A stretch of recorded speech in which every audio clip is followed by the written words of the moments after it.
Hello everyone. तो चलिए आज का अपना लेक्चर शुरू करते हैं। और आज हम पढ़ेंगे चर्प सिग्नल के बारे में और देखेंगे हम कैसे इस चर्प सिग्नल को मैटलैब में जनरेट कर सकते हैं। ठीक है, तो चलिए शुरू करते हैं चर्प सिग्नल के डेफिनेशन से। डेफिनेशन क्या होता है? ए chirp is a signal in which the frequency increases or decreases down chirp with time। मतलब क्या, एक chirp सिग्नल क्या होता है? एक chirp सिग्नल वो होता है जिसकी फ्रीक्वेंसी बढ़ती या घटती है टाइम के साथ। ठीक है, टाइम या तो ये जीरो से अप जाएगी या अप से डाउन आएगी।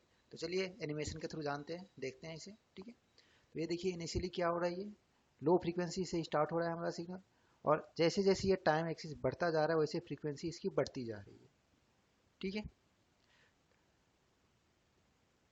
अब इस सिग्नल को देख के आपको क्या लग रहा होगा, या तो ये साइन या कॉस हो सकता है। ठीक है, तो हम इसे कॉस या साइन की मदद से भी जनरेट कर सकते हैं। तो चलिए हम वही टेक्निक यूज करेंगे कि कैसे हम साइन या कॉस का फॉर्मूला यूज करके कैसे एक चर्प सिग्नल जनरेट करते हैं। तो चलिए आगे इसके बारे में देखते हैं। Equation for generating chirp signal. तो सबसे पहले देखते हैं कि एक साइन या कॉस वेव कैसे जनरेट करते हैं, फॉर्मूला क्या होता है। तो equation for generating cosine signal with amplitude a, angular frequency omega naught and initial phase phi is given by, ये रहा एक cos वेव जनरेट करने का फॉर्मूला, जहां ओमेगा नॉट क्या है, एक एंगुलर फ्रीक्वेंसी, ए एम्पलीट्यूड है इस सिग्नल का, और फाई क्या है, फेज है। ठीक है, और ओमेगा नॉट की वैल्यू क्या होती है, ओमेगा की 2 पाई एफ। ठीक है, तो ये हमारा नॉर्मल साइन वेव जनरेट करने का फॉर्मूला है। अब इस फॉर्मूले को कैसे हम चेंज करें जिससे कि हम एक चर्प सिग्नल जनरेट करें। ठीक है, तो चलिए वो भी देखते हैं हम।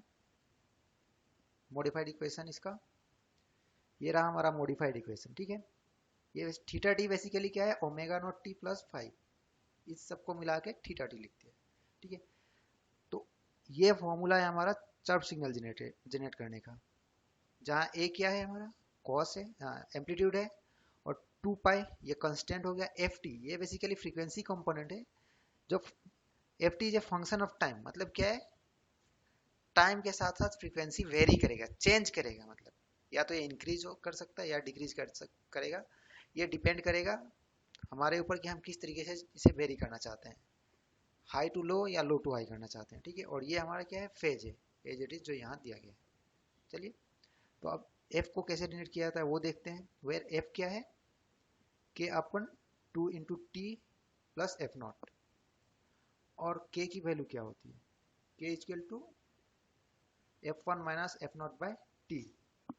ठीक है, तो चलिए इस फॉर्मूले को हम मैटलैब में इंप्लीमेंट करते हैं और देखते हैं कैसे चर्प सिग्नल एक जनरेट कर सकते हैं।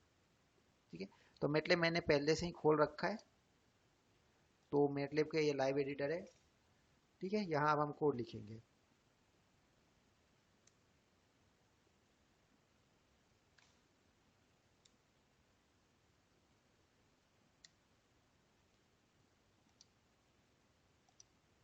चलिए एक हम फंक्शन डिफाइन करते हैं चर्प सिग्नल के लिए। चलिए इसका हम ले लेते हैं, जी ले लिया, लेट्स से।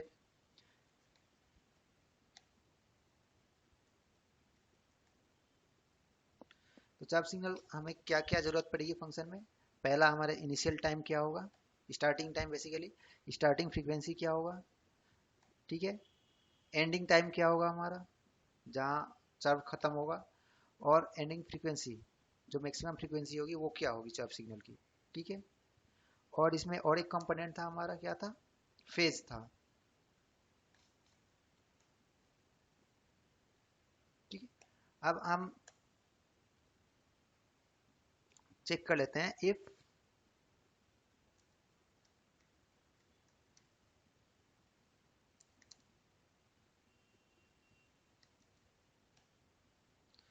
अब ये बेसिकली क्या करेगा, ये लाइन क्या करेगा, ये चेक करेगा इस फंक्शन में कितने वेरिएबल डिफाइन है।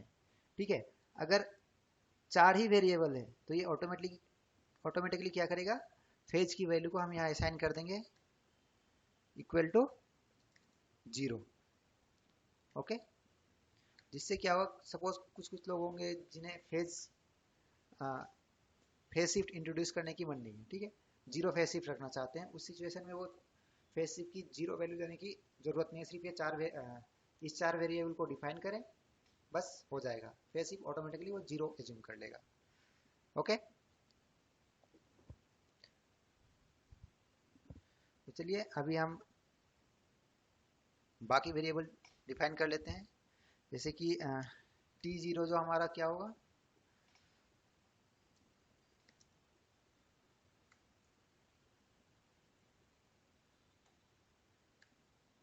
सॉरी,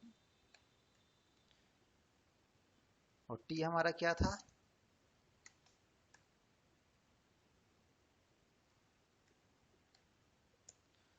और के भी हमें डिफाइन करना होगा।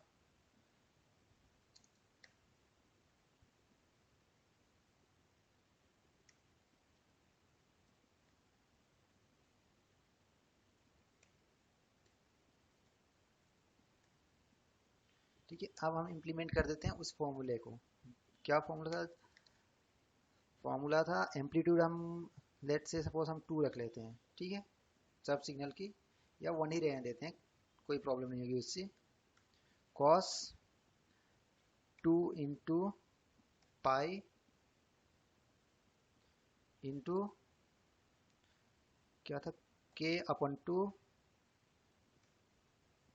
2 पाई एफ टी था बेसिकली, तो एफ का वैल्यू क्या है हमारा, एफ ये है के अपन 2 into T plus F, basically F not.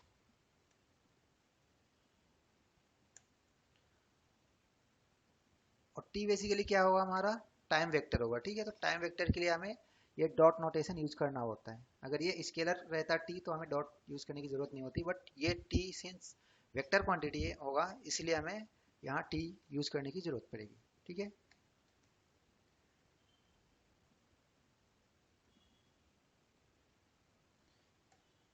हो गया ये, इसे हम सेव करते हैं। अब हम इसके लिए फंक्शन बनाते हैं, तो चलिए शुरू करते हैं। हम सबसे पहले क्या देंगे, एफ एस सैम्पलिंग फ्रीक्वेंसी देते हैं। लेट से हम 1 किलोहर्ट्ज ले लेते हैं सैम्पलिंग फ्रीक्वेंसी। उसके बाद तीन टाइम वेक्टर जो आपको बताया था, वो टाइम वेक्टर हम ले लेते हैं। कहाँ से स्टार्ट करेंगे, 0 से अप टू क्या जाएंगे, 1 अपन एफ एस तक जाएंगे, सैम्पलिंग फ्रीक्वेंसी जो ले रखा है हमने।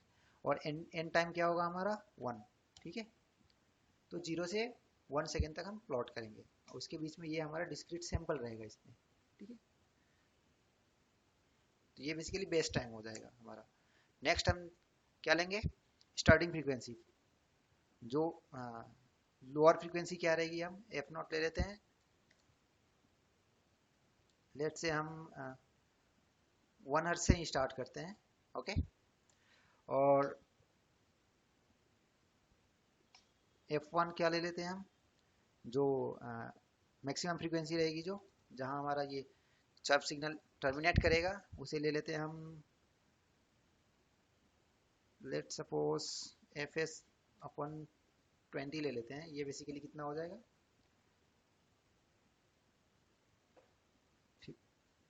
50 हर्ट्ज हो जाएगा, ओके। एफ एस अपन 20 लेते हैं, मतलब 50 हर्ट्ज। 1 हर्ट्ज से स्टार्ट होकर हमारा ये सिग्नल कहाँ तक जाएगा, 50 हर्ट्ज तक जाएगा।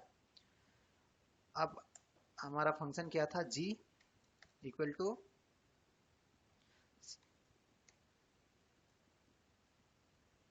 चर्प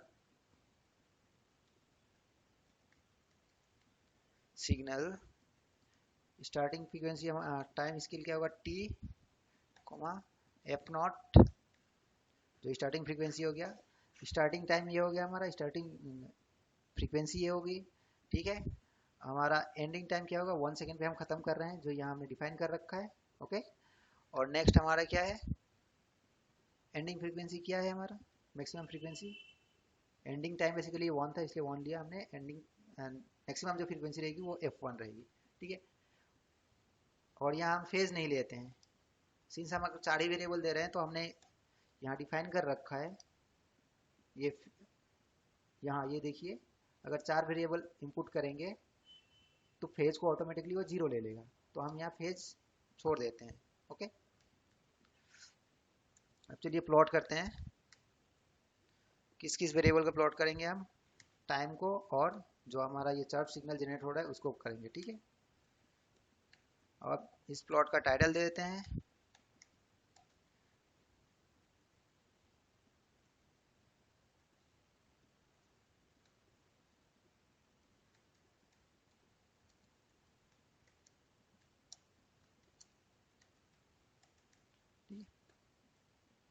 ये हो गया हमारा चर्प सिग्नल। अब मैं कंट्रोल एंटर हिट करूंगा तो ये रन हो जाएगा। ठीक है, और यहाँ हमारा आउटपुट दिखेगा। सिंस ये देखिए हमारा आ गया चर्प सिग्नल। ये देखिए 1 हर्ट्ज से स्टार्ट हो रहा है और कहाँ 50 हर्ट्ज पे जाके खत्म हो रहा है ये। ठीक है, तो टाइम स्केल में बेसिकली पता नहीं चलेगा। और हमने टाइम स्केल क्या डिफाइन कर रखा था? ये 0 to 1। तो यहाँ आप देख सकते हैं कि ये 0 to 1 जा रहा है। ठीक है, और चर्प सिग्नल का बेसिकली एम्पलीट्यूड हमने कुछ नहीं लिया था यहाँ, तो देखिए 1 रखा था कंस्टेंट, तो 1 है। ओके, तो होप कि आपको ये समझ में आया होगा। अब चलिए देखते हैं कि चर्प सिग्नल का एप्लीकेशन क्या होता है, हम इसे यूज कहाँ करते हैं। ओके,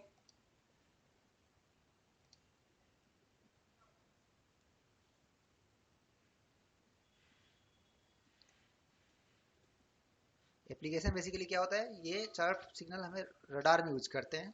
आपने सुना होगा चर्प रडार के बारे में।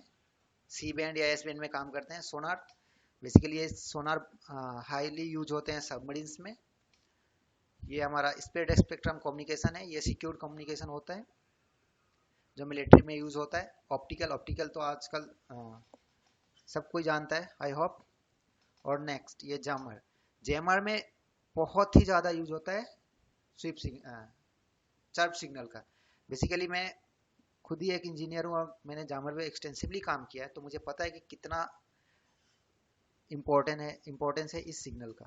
ठीक है, मोस्ट ऑफ द जैमर जो क्या होता है, जैमर की आप कैटेगरी देखेंगे तो स्पॉट जैमर, बैरेज जैमर होता है, स्वीप जैमर होता है। तो मोस्ट जो ज़्यादातर जैमर मिलेंगे वो स्वीप जैमर मिलते हैं, क्योंकि ये बहुत ही ज़्यादा एफिशिएंट होते हैं compare to others. Higher bandwidth cover कर सकते हैं, पावर भी इनका अच्छा खासा होता है। ठीक है, तो थैंक यू। आपको अगर ये वीडियो अच्छा लगा हो तो प्लीज़ मेरे चैनल को लाइक, शेयर और सब्सक्राइब कीजिए। मिलते हैं अगले वीडियो में, तब तक के लिए टेक केयर।